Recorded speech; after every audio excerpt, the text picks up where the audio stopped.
माननीय सदस्य श्री संजय सिंह जी, 2 मिनट्स। धन्यवाद मान्यवर, आपने इस महत्वपूर्ण बिल पे मुझे अपनी बात कहने का मौका दिया। मान्यवर, मैं इस बिल के विरोध में अपनी बात कहने के लिए खड़ा हुआ हूं और इस बिल का विरोध इसलिए कर रहा हूं कि आप इस बिल को अगर एक लाइन में कहना चाहें तो लौट के बुद्धू घर को आए वाला बिल है ये। मान्यवर, पहले आपने कहा डिजिटल इंडिया होना चाहिए, सारा व्यापार डिजिटली करिए, छोटे छोटे पेमेंट आप डिजिटली करिए। प्रधानमंत्री जी गर्व से कहते हैं वो चाय वाले हैं, लेकिन इस बिल के माध्यम से चाय वाला, सब्जी वाला, समोसे वाला, ठेले वाला, ऑटो वाला, टैक्सी वाला, रिक्शा वाला, सबका व्यापार आप चौपट कर रहे हैं। क्या कह रहे हैं आप इस बिल के अंदर?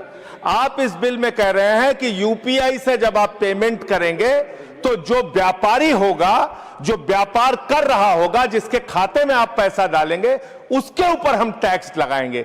क्यों लगाएंगे आप टैक्स? छोटे छोटे व्यापार, सब्जी वाले पे, चाय वाले पे आप अतिरिक्त भार डालने जा रहे हैं।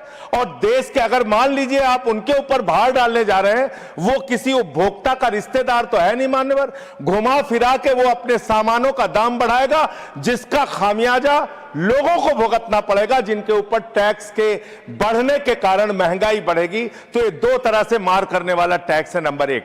दूसरी बात, ये बिल लाया किन परिस्थितियों में गया है, ये देश को जानना जरूरी है।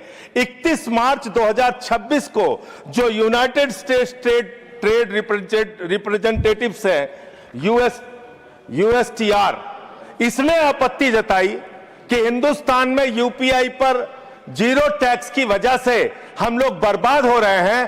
तो ट्रंप के दबाव में भारत की संप्रभुता को गिरवी रख के ये बिल लाया गया है, इसलिए इस बिल के हम खिलाफ। मान्यवर, बहुत कम स्पीकर हैं, 1 मिनट का समय मुझे और दे दीजिए। मान्यवर, आपका जो समय, विदेशी दबाव में भारत की संप्रभुता को गिरवी रख के आप ऐसा बिल ला रहे हैं जिसमें फॉरेन इन्वेस्टर्स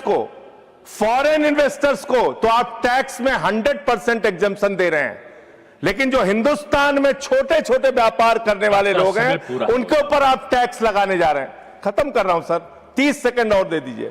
मान्यवर, यह सरकार कहती है यूपीआई के पूरे सिस्टम को मैनेज करने में आपको पैसा खर्च करना पड़ता है।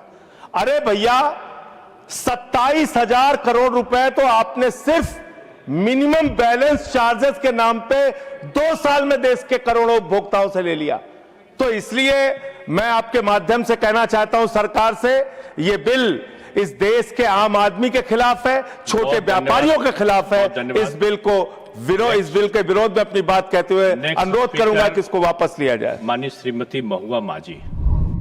ಮತ್ತಷ್ಟು ವಿಶೇಷ ವಿಡಿಯೋಗಳನ್ನು ನೋಡಲು ಮತ್ತು ಹೊಸ ವಿಡಿಯೋಗಳ ಬಗ್ಗೆ ತಿಳಿಯಲು ಈ ದಿನ.com ಯೂಟ್ಯೂಬ್ ಚಾನೆಲ್ ಸಬ್ಸ್ಕ್ರೈಬ್ ಮಾಡಿ ಮತ್ತು ಬೆಲ್ ಐಕಾನ್ ಕ್ಲಿಕ್ ಮಾಡಿ.